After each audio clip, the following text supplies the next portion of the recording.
Agora sim. Compartilhar aqui um material novo. Aqui, vamos lá. Já estão vendo de novo? Agora, sim. Vamos dar início. Vendo. Ok, vamos dar início agora mais um tópico de conhecimentos gerais, mais um eixo, não sei como é que a gente vai chamar isso, que é o eixo integridade, ética e integridade, na qual a gente vai ver princípios e valores éticos do serviço público, seus direitos e deveres, à luz do artigo 37 da Constituição Federal de 88 e Código de Ética Profissional do Servidor Público, do Servidor Público Civil do Poder Executivo, do Decreto 1171 de 94. Vamos ver sobre governança pública e sistema de governança, que é o Decreto 9.203 de 2017, gestão de riscos e medidas mitigatórias na administração pública. Vamos ver integridade pública, que é o Decreto 11.529 de 2023, agora recente, né? Transparência, no item 4, transparência e qualidade na gestão pública, cidadania e equidade social. O item 5, governo eletrônico e seu impacto na sociedade e na administração pública, que é a Lei 11.14.129, a Lei do Governo Eletrônico. Acesso à informação, que é a Lei 12.527, que é a Lei de acesso à informação, a LAI. Transparência e parcialidade no uso da inteligência artificial no serviço público. Então, esses 7 itens a gente finaliza praticamente o penúltimo assunto, não, antepenúltimo assunto. Aí a gente vai ficar faltando orçamento público, AF e políticas públicas. 2 assuntos aí para a gente finalizar conhecimentos gerais. Acho que vai dar tempo de a gente finalizar ali antes do dia 5. Vocês vão perceber que às vezes são interrelacionados, vai ter assuntos de novo que a gente já viu, né? Até porque você vai ver princípios e valores éticos. É o que ele coloca aqui para a gente. Então a gente vai ver que alguns princípios a gente já viu em aulas anteriores. Princípios e valores éticos do serviço público, à luz do artigo 37. Você lembra que a gente viu o artigo 37 em algumas aulas? Então a gente vai passar bem rápido aqui. Só que aqui ele quer também, não só da Constituição de 1988, que a gente já viu, mas também do Código de Ética. Aí você vai ver que o Código de Ética trouxe vários princípios que já estavam na Constituição, para dentro do decreto. Então, na hora que a gente falar de uns, vocês vão lembrar, mas se a gente não já estudou, isso aí tem que saber isso, sim. É meio repetitivo esse material aqui, é bom que a gente passa mais rápido, porque assim, a gente já viu em aulas anteriores. Não sei se vocês entenderam, que a gente já viu o artigo 37, só que aquele que é além do artigo 37, aquele que está no decreto. E muita coisa do que está no decreto foi repetido no 37, os princípios que já estavam lá que a gente estudou. Então vamos lá. Vamos rápido a leitura. Ética e integridade, princípios e valores éticos no serviço público. Os princípios, como eu já falei nas aulas anteriores, os princípios são aqueles que norteiam a administração pública. Se você tem um princípio, você tem que seguir aquele princípio naquele ato. Quer dizer, em todos os atos, em todas as situações no serviço público. Então, tem o princípio da transparência. Então, a prioridade é que tudo seja transparente. A exceção tem que ser o sigilo. O sigilo é a exceção, a transparência é a regra. Então, todos os atos têm que ser públicos. Princípio da impessoalidade, não posso favorecer ninguém no atendimento ou no processo. É um princípio, então tem que seguir o princípio. Então, princípios são regras, né? Regras não, desculpa, não se confunde. Regra você tem que seguir. Princípios são normas orientadoras. Tanto princípio quanto regras são normas. Então, você tem que seguir as normas. O princípio hoje é um nível de norma. Então, o princípio eu tenho que seguir. Vamos lá. Princípios e os valores éticos do serviço público são fundamentais para garantir uma atuação íntegra, responsável e transparente por parte dos servidores. Esses princípios são baseados nos pilares da legalidade, impessoalidade, moralidade, publicidade e eficiência, que é o LIMP, que a gente aprendeu em aulas anteriores. O cumprimento desses princípios garante o respeito ao interesse público e a prestação de serviços de qualidade para a sociedade. Um exemplo de princípio ético do serviço público é da impessoalidade. Esse princípio exige que o servidor público exerça suas funções de maneira imparcial, sem discriminação ou favorecimento de pessoas ou grupos. Um caso emblemático envolve a contratação de serviços terceirizados em órgãos públicos. O órgão público deve selecionar a empresa terceirizada com base em critérios objetivos, como custo e qualidade, sem privilegiar amizades ou interesses pessoais. Desta forma, a impessoalidade garante a igualdade de oportunidades e a transparência nos processos de contratação, evitando a corrupção e o nepotismo. Ou seja, quando você fala em princípio, né, da moralidade e impessoalidade, não é uma coisa etérea, não. O serviço público tem que comprovar isso, né, por meio dos atos do dia a dia. Não pode, na empresa, mesmo na empresa terceirizada, você não pode indicar as pessoas que vão ser contratadas. Tem que ser imparcial. Preciso nesse posto de trabalho, uma pessoa assim, assim, assim, assim, assim. A empresa que é terceirizada, ela vai trazer uma pessoa assim. E às vezes as pessoas tentam burlar isso aí. Por isso que tem esse problema, às vezes, de terceirização aqui em serviço público. Aí chega uma pessoa lá para trabalhar dizendo, puxa, essa pessoa não está rendendo aqui.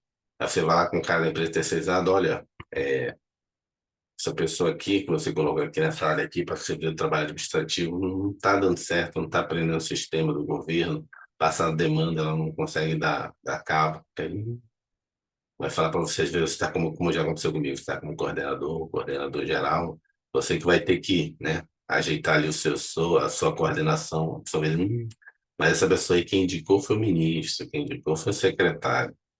Aí, tipo, e agora? Não pode demitir ela. Tem que mandar ela para outro setor não quer ela, hein? Você fica um terceirizado que te empurraram, né? Muito, não é incomum. Não sei como é que está agora, né? Porque toda vez que muda governo, muda as empresas terceirizadas também. Então, direitos e deveres à luz do artigo 37 da Constituição. Artigo 37. A administração pública direta e indireta de qualquer dos poderes da União, dos Estados, do Distrito Federal e dos municípios obedecerá aos princípios da legalidade, impessoalidade, moralidade, publicidade e eficiência. E também é o seguinte, mas aí é o que a gente aprendeu. Primeiro, o que a gente tem que memorizar: legalidade, impessoalidade, moralidade, publicidade e eficiência.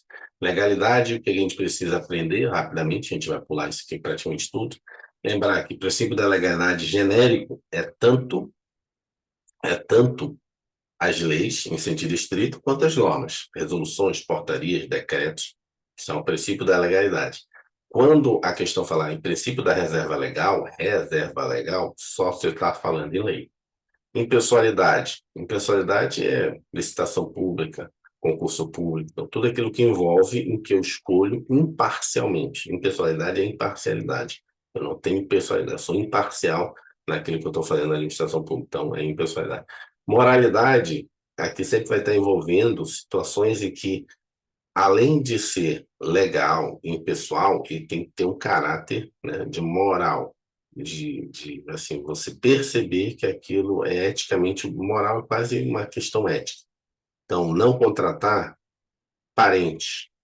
Existe, até porque existe a súmula 13, né, que proíbe o nepotismo. Outra questão que envolve questões de moralidade seriam situações onde você, né, não beneficia ninguém em relação a outros servidores. Aí envolve também, né, personalidade e moralidade.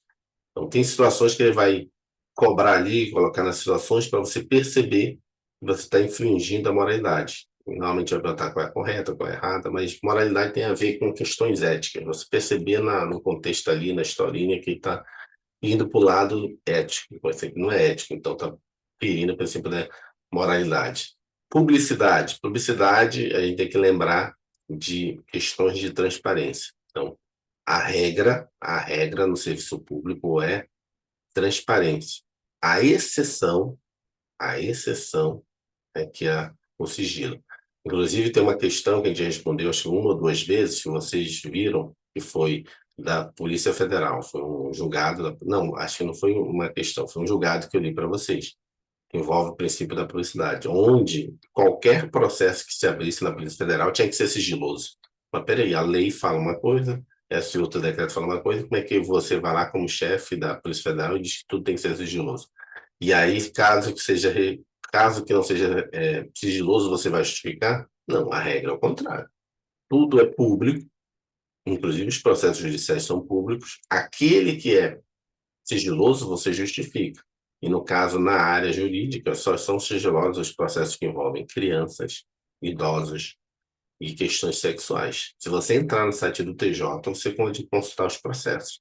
Se você tiver o token da advocacia, você vê o documento dentro do processo.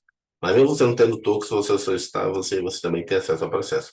Com exceção dos processos que envolvem criança, adolescente, idoso e dignidade sexual. Aí, só se você for parte do processo, né? Então, provavelmente lá vai ter fotos, vídeos sobre isso, então é proibido. Aí sim é sigiloso.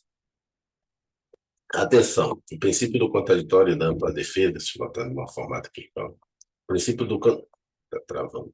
Princípio do contraditório e da ampla defesa, embora não esteja previsto no artigo 37, que trata da administração pública, possui previsão no artigo 5º, inciso 55 da Administração Federal. Então, vou ler rápido aqui, porque a gente já fez essas explicações. Vamos pular. O princípio da legalidade. O princípio da legalidade estabelece que toda e qualquer atividade da administração pública deve ser autorizada por lei. Em outras palavras, disse que a administração só pode agir segundo a lei, segundo lege, e não contra a lei, contra a lege, ou além da lei, para ter lege. Exemplo, a Lei 12.527 de 2011, Lei de Acesso à Informação LAI, dispõe em seu artigo 31, parágrafo 4º, a restrição de acesso a informações relativas à vida privada, à honra e imagem de pessoa não poderá ser invocada com o intuito de prejudicar processo de apuração de irregularidade em que titular das informações estiver envolvido. Em caso de não observância desse dispositivo pelo agente público, o princípio da legalidade será infringido. O que ele quer dizer aí, a gente já fez as observações também no outro desafios, né, e a administração pública federal, é que você não pode restringir o acesso à informação da pessoa se ela está envolvida, né, num processo. Então, não, você não pode ter acesso a isso. É igual como se você quisesse colocar um sigilo num processo administrativo disciplinar. Se os dados já estão na administração pública, não há quebra. Então, não poderá ser invocado com o intuito de prejudicar a apuração de irregularidade. Princípio da impessoalidade. Vou só ler aqui, porque já fizemos explicações várias vezes. Princípio da impessoalidade. O princípio da impessoalidade estabelece que os atos administrativos devem ser praticados tendo em vista o interesse público e não os interesses pessoais do agente ou de terceiros. Exemplos: concurso público, licitação pública, proibição de nomes, símbolos ou imagens que caracterizam a promoção pessoal de autoridade em obras públicas. Isso aqui cai muito em prova. Eu não resolvi, a gente não resolveu nenhuma agora, mas antigamente era mais recorrente, mas vai que cai. Quando ele colocar que o prefeito fez a obra, o vereador fez a obra, na verdade, mais em geral, o prefeito fez a obra, e foi lá, botou a foto dele perto da ponte, perto da rua asfaltada, ele não quebrou o princípio da moralidade, ele quebrou o princípio da impessoalidade. Por que não da moralidade? Porque o da impessoalidade, porque está pessoalizando que a obra foi dele, quando na realidade a obra foi da prefeitura. O prefeito administra a prefeitura, mas a obra quem faz é a prefeitura, não é o prefeito. Quem tivesse lá e tivesse recebido esse orçamento iria fazer essa obra. Então não é o prefeito, é a prefeitura.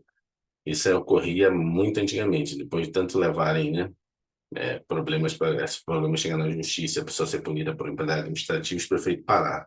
Mas mesmo assim ainda bota o nome. Mas antes o pessoal botava foto no banner gigante lá, foto do prefeito que fez a obra. Princípio da moralidade. O princípio da moralidade impõe a necessidade de atuação ética dos agentes públicos, traduzida na capacidade de distinguir entre o que é honesto e o que é desonesto. Liga-se a ideia de probidade e boa-fé. Aqui eu acrescentaria só a questão do nepotismo. Sempre lembrar que é proibido no Brasil, com exceção de cargos políticos. Por exemplo, o prefeito ele pode nomear quem ele quiser, inclusive a esposa dele, no cargo de secretária. Ou um filho no cargo de secretário. Pode. Existem algumas situações que são levadas para a justiça hoje, são exceções quando há claramente identificado que a pessoa não tem qualificações técnicas para aquilo. Mas aí tem que comprovar. Em princípio, não é proibido. Então, mesmo tendo a súmula vinculante 13, que é contra o nepotismo, mesmo assim ainda pode ser possível se nomear um parente, desde que seja para um cargo que eles chamam de político. O que é o cargo político? Na prefeitura, no estado, são os cargos de secretário. No caso do governo federal, os cargos de ministro. Diretor, não, aí já é técnico. Secretário é técnico. Não, tipo, secretário no governo federal é técnico. Agora, secretário no estado e no município já é o cargo político, é o equivalente a ministro. Então, no nível político, pode. Nível político também, que ocorreu recentemente, várias nomeações foram conselheiro de Tribunal de Contas. Conselheiro de Tribunal de Contas é indicado. Nesse nível também pode ser indicado. Tem briga, só se você comprovar que a pessoa não tem qualificação técnica. Então, teve foram três, acho que foi três que eu vi na empresa. 3 mulheres de governadores que viraram conselheiras de Tribunal de Contas indicadas pelo próprio marido. Pará, Tribunal de Contas do Estado do Pará, Tribunal de Contas da Bahia, Tribunal de Contas de Roraima. O governador que indica o conselheiro. E foram indicadas justamente as mulheres desses governadores. Saiu na imprensa, brigou, mas assim, para o STF isso não é proibição, porque o cargo de conselheiro é político. Princípio da publicidade. O princípio da publicidade impõe à administração pública o dever de dar transparência a seus atos, tornando-os públicos de conhecimento de todos. Princípio da eficiência. Esse aqui sempre cai perguntando se foi o último a ser colocado. Foi para a emenda constitucional 19. Ele tem a ver, né, com a administração pública gerencial, também pode ser cobrado esse termo. O princípio da eficiência exige que a atividade administrativa seja exercida com presteza, perfeição e rendimento funcional, buscando-se, assim, uma produtividade e redução de desperdícios de dinheiro público. Exemplo de aplicabilidade: avaliação de desempenho, contratos de gestão, fixação de metas, celeridade na tramitação de processos administrativos e judiciais.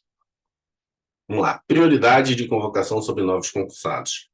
A gente também já viu isso, eu vou só ler rapidamente para a gente relembrar aqui e rememorizar. Artigo 37, inciso 4 da Constituição Federal estabelece que, durante o prazo improrrogável previsto no edital de convocação, aquele aprovado em concurso público de provas ou de provas e títulos será convocado com prioridade sobre novos concursados para assumir cargo ou emprego na carreira. Exemplo: caso uma vaga para o cargo de professor seja aberta em uma universidade pública, o candidato André, que foi aprovado no concurso para esse cargo, esteja disponível. Ele terá prioridade sobre os candidatos aprovados em um novo concurso para o mesmo cargo, desde que André seja convocado dentro do prazo de validade do certame. A gente já tinha visto anteriormente, você tem um concurso de um ano mais outro ano, ou pode ter 2 mais 2, e você finalizou o concurso. Ok, tem pessoas lá esperando, só que você sabe que vai ter uma demanda maior. Então, você já iniciou outro concurso, não há problema nisso. Você tem ali 10 aprovados e sabe que vai ter uma aprovação de lei que vai aumentar essa carreira para mais 50. Tu vai ter ali na esperança, só tem 10, tu vai ficar com déficit de 40. O que você faz? Já abre outro concurso. Não há proibição de abrir outro concurso. E finaliza outro concurso. Vai ter 2 concursos, né, finalizados com pessoas aprovadas. Logicamente, pelo bom senso, você vai chamar primeiro do concurso anterior para nomear. Acumulação de cargos públicos. Aqui a gente resolveu questões, né, várias questões. É vedada a acumulação de cargos públicos, ou seja, a regra é que é proibido, exceto quando houver compatibilidade de horários. Quer dizer o seguinte, não quer dizer que, não havendo compatibilidade de horário, você vai acumular. Não, tem que ter compatibilidade de horário. Além disso, né, a gente resolveu uma questão ontem, isso não quer dizer que, eu me aposentei agora eu posso acumular. Não. Você só pode acumular aquilo que está previsto em acumular e que tenha compatibilidade de horário. Se era proibido acumular, não é porque agora tem compatibilidade de horário que você vai poder acumular. É o caso quando a pessoa aposenta. Acho que foi ontem uma questão dessa. Não, pera, meu bloco. Ok. Foi o William aqui. Vamos lá. 2 cargos de professor, um cargo de professor com outro de técnico científico e 2 cargos ou empregos públicos privativos de profissionais de saúde com profissões regulamentadas. Isso aqui a gente já viu várias vezes. Então, 2 de professor, 2 de saúde, né, da área de saúde, e 1 de técnico, outro professor. Improbidade administrativa, a gente também viu, vamos passar rapidamente. Improbidade administrativa, artigo 37, em seu parágrafo 4, dispõe que os atos de improbidade administrativa importarão a suspensão, isso aqui caiu ontem, a gente viu lá, tem que ter cuidado, eles botam cassação às vezes. Deixa eu ver se dá para marcar aqui. Suspensão dos direitos políticos, a perda da função pública, a indisponibilidade de bens e o ressarcimento ao erário, na forma e gradação prevista em lei, sem prejuízo da ação penal cabível. Então, os atos de improbidade administrativa importarão perda da função pública, ação penal cabível, que é o país, né? Ressarcimento ao erário, indisponibilidade de bens, suspensão de direitos políticos. Para ficar atento a isso, que é onde a gente já respondeu uma questão, né? Caiu lá a cassação, a gente ficou. Prazo de prescrição. A gente já viu também isso. A lei estabelecerá os prazos de prescrição para ilícitos praticados por qualquer agente, servidor ou não, que cause prejuízo ao erário, ressalvadas as respectivas ações de ressarcimento. Artigo 7, parágrafo 5º. A lei estabelecerá os prazos de prescrição para ilícitos praticados por qualquer agente, servidor ou não, que cause prejuízo aos erários, ressalvadas as respectivas ações de ressarcimento. Ressalvadas as respectivas ações de ressarcimento, hoje a jurisprudência, como a gente estudou já anteriormente, é que, no caso de ilícito, ou seja, improbidade administrativa, em que houve dolo, a pessoa quis fraudar, essa ação de ressarcimento, ela é imprescritível. Ele fala assim, ressalvadas as ações de ressarcimento. Ou seja, as ações de ressarcimento, ela não tem prescrição. Como é que a gente lê esse artigo? É o seguinte, a lei estabelecerá os prazos de prescrição. para ilícitos praticados por qualquer agente, servidão ou não, que cause prejuízo ao erário. Ressalvadas as respectivas ações de ressarcimento. Significa o seguinte: se você cometeu algum ilícito, vai ter um período que vai prescrever. Eu fiz uma improbidade administrativa. O governo, o Estado, ele tem um prazo para me perseguir, para fazer meu processo. Se ele não fez, prescreveu. Só que a ação de ressarcimento, o valor que você ganhou com isso, não tem prescrição. Só que a jurisprudência diz o seguinte: é ressalvada as ações de ressarcimento, ok. Dá a entender que se ressalva a ação de ressarcimento, dizendo que a ação de ressarcir o valor que você recebeu não teria prescrição. Só que o STF entendeu o seguinte: não, ela vai ter prescrição nos casos, né, em que não houve dolo, que não houve intenção de fraudar. Então, a pessoa fez uma improbidade administrativa por questões que ele errou mesmo, errou sem querer e tal. Ok, poderia ser punido? Poderia. Não fez o processo? Não fez. Então, prescreveu, punir ele. Suspensão de direitos políticos, a perda do cargo público, não vou mais poder fazer isso. E o dinheiro a mais que eventualmente pode ter, né? Pode ter, ou o prejuízo que pode ter dado à administração pública. Como é que faz o ressarcimento disso? Se foi com dolo, ele teve a intenção de fraudar, de dar o prejuízo à administração pública, não tem prescrição. Pode ter passado 10 anos e vai ter que devolver o dinheiro. Mas se não foi com dolo, aí também vai prescrever. Essa é a ideia desse artigo hoje. Então, essa avaliação de ressarcimento tem uma exceção. Ela prescreve, desde que não seja com dolo ou fraude. Responsabilidade civil do Estado, novamente, rapidamente, que a gente já também viu em aulas passadas. O artigo 37, parágrafo 6º da Constituição Federal dispõe que as pessoas jurídicas de direito público e as de direito privado, prestadoras de serviço público, responderão pelos danos que seus agentes, nessa qualidade, causarem a terceiros, assegurado o direito de regresso contra o responsável nos casos de dolo ou culpa. Elementos da responsabilidade objetiva. Né? Eu falei que o tabelião, né, o dono do cartório, ele funciona dessa forma. A responsabilidade dele é objetiva. E uma responsabilidade objetiva tem que comprovar o quê? A conduta, quer dizer, existe o ato lesivo causado pelo agente público nessa qualidade, tem que comprovar o dano, a ocorrência de um dano patrimonial, moral do administrado, ou seja, teve o dano e tem que mostrar esse nexo de causalidade entre essa conduta e esse dano, em relação de causa entre o dano e a atuação do agente. Comprovou isso, você já tem direito ao seu ressarcimento, tanto por dano patrimonial, o dano material que a gente chama, ou o dano moral. Ele prejudicou, abalou a seu psicológico. Então, tanto o dano material quanto o dano moral você vai receber. O que que falta aí? O que que falta não, né? Aí não falta nada a responsabilidade civil objetiva, mas o que que faltaria se fosse uma relação entre o privado? Na relação entre o privado, eu teria que comprovar que houve culpa da pessoa. Então, numa relação entre pessoas civis, uma situação em que uma pessoa causa dano em mim, eu tenho que comprovar que houve culpa dela naquela ação, para eu poder receber esse ressarcimento na justiça. No caso de responsabilidade do Estado, ela é objetiva, eu não vou avaliar isso, se houve culpa ou não. Se houve negligência, se houve imperícia, né, se houve imprudência, ou se houve realmente dolo de tentar fazer esse mal. Não precisa provar nada disso, só a conduta, o dano e o nexo. Observações. O artigo 37, parágrafo 6 da CF estabelece a responsabilidade civil objetiva do Estado, ou seja, o Estado responde pelos danos causados pelos agentes, independentemente de dolo ou culpa. Isso aqui, independentemente de tiver dolo ou culpa. A culpa aqui são 3 requisitos: imprudência, negligência ou imperícia. Imprudência é a pessoa que age de forma imprudente. Negligência é a pessoa age negligente, a própria palavra diz. Imperícia é a pessoa não tinha competência, não tinha capacidade técnica de fazer aquilo, resolve fazer. Ou seja, ele é um imperito, ele não era perito naquilo, resolve fazer, então é imperito. Né? Imprudência é imprudente, a negligência é negligente. E a imperícia é que não tinha formação para fazer aquilo, no caso da culpa. Né? O artigo 37, parágrafo 6º da CF também estabelece a responsabilidade civil subjetiva do agente público, ou seja, o agente responde ao Estado em ação regressiva nos casos de dolo ou culpa.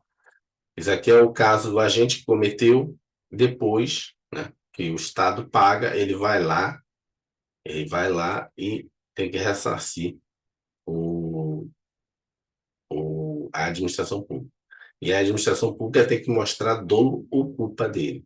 Se não comprovar, ele também não vai ressarcir nem a administração pública. Foi caso assim, da natureza, não tem nem dolo nem culpa dele. Ele agiu de forma prudente, ele agiu de forma cautelosa, não foi negligente, ele tinha capacidade para fazer aquilo, mesmo assim ocorreu o problema. Mesmo assim, ocorrendo o problema, não tem jeito. Mesmo assim, ocorrendo o problema, você vai ter que indenizar, o Estado indeniza o cidadão, mas o servidor não.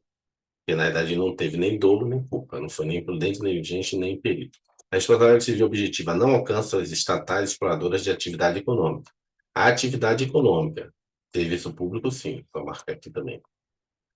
As concessionárias de serviços públicos respondem objetivamente, ou seja, as concessionárias de serviço público, ônibus, água, luz, saneamento básico, tudo é serviço público. Mesmo o ônibus que você pega, às vezes, todo dia, ele também é serviço público. Então, ele responde também objetivamente. Eu preciso comprovar que o motorista teve dolo de derrubar a pessoa, teve dolo de não parar na parada e acontecer um acidente. Não precisa comprovar nada disso. Só tem que comprovar que houve o ônibus, bateu meu carro, bateu. Teve um dano no meu carro? Teve. O vínculo está aí? Tá. Ok. Responsabilidade objetiva. Ah, mas não interessa. Bateu meu carro, esse ônibus é um ônibus de passageiro, transporte público, é responsabilidade do Estado me pagar, objetivamente. Eu preciso comprovar se houve culpa ou não, ultrapassou o sinal vermelho ou não, não interessa. As concessionárias de serviço público respondem objetivamente pelos danos causados por seus agentes a terceiros, sejam usuários ou não usuários. E se não usuários, é o caso que eu estou falando aqui. O cara não é usuário do ônibus, ele está no carro particular dele, mas o ônibus bateu ele. Vai ter responsabilidade objetiva. E aqui a gente entra, flui rápido, porque, na verdade, o objetivo era chegar aqui. Chegar aqui é o Código de Ética Profissional. É justamente a parte nova que a gente está acrescentando na aula, que é o Decreto 1171. Vamos lá. Artigo 1º. Fica aprovado o Código de Ética Profissional do Servidor Público Civil do Poder Executivo Federal, que com esta baixa.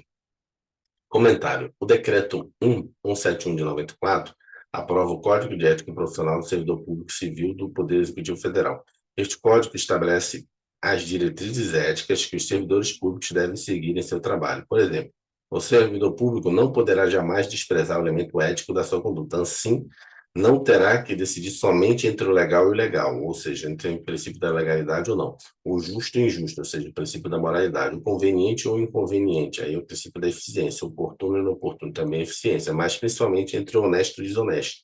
Aí envolve tanto a questão do princípio da moralidade quanto o princípio ético, né?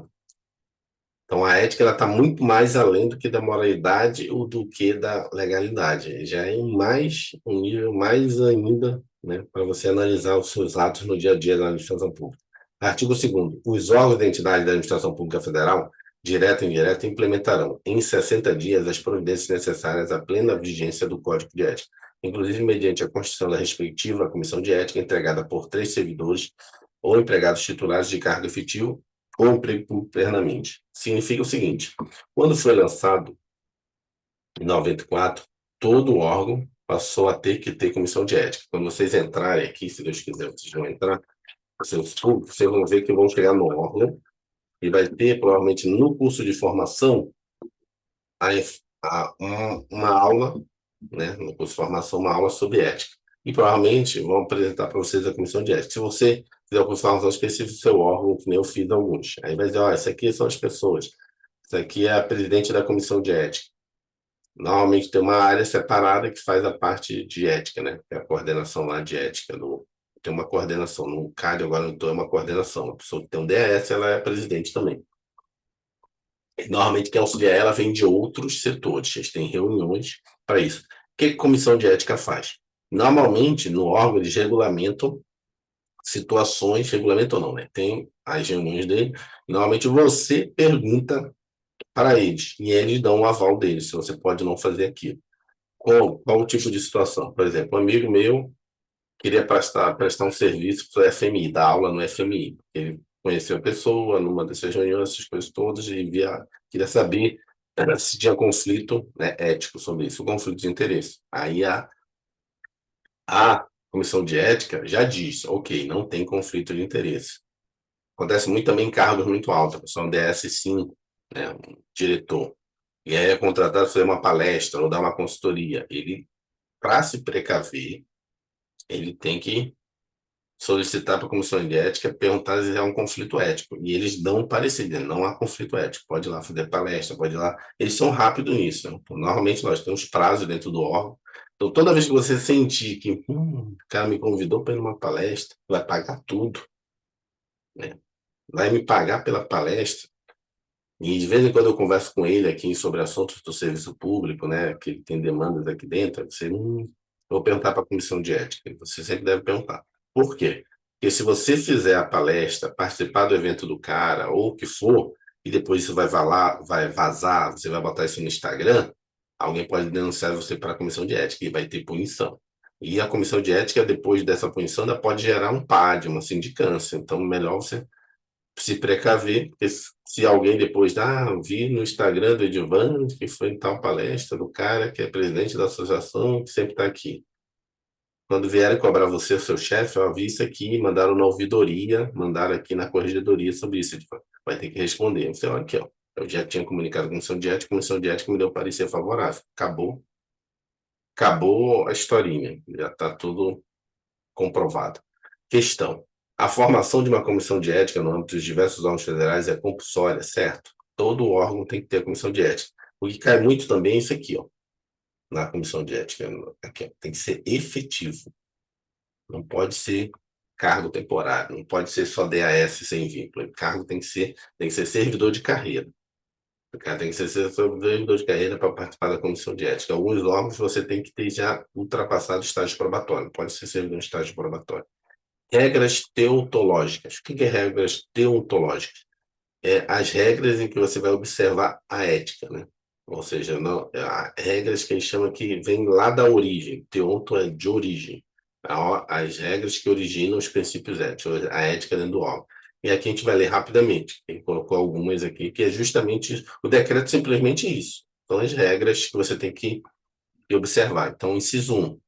A dignidade, o decoro, o zelo, a eficácia e a consciência dos princípios morais são primados maiores que devem nortear o servidor público, seja no exercício do cargo ou função, ou fora dele, já que refletirá o exercício da vocação do próprio poder estatal. Seus atos, comportamentos e atitudes serão direcionados para a preservação da honra e tradição dos serviços públicos. Exemplo: o servidor público, mesmo em seu tempo livre, deve agir com integridade e respeito, evitando comportamentos que possam manchar sua reputação ou a reputação de sua instituição. Isso pode incluir evitar envolver-se em atividades ilegais, manter uma postura ética em suas relações pessoais e utilizar recursos públicos de forma adequada e transparente.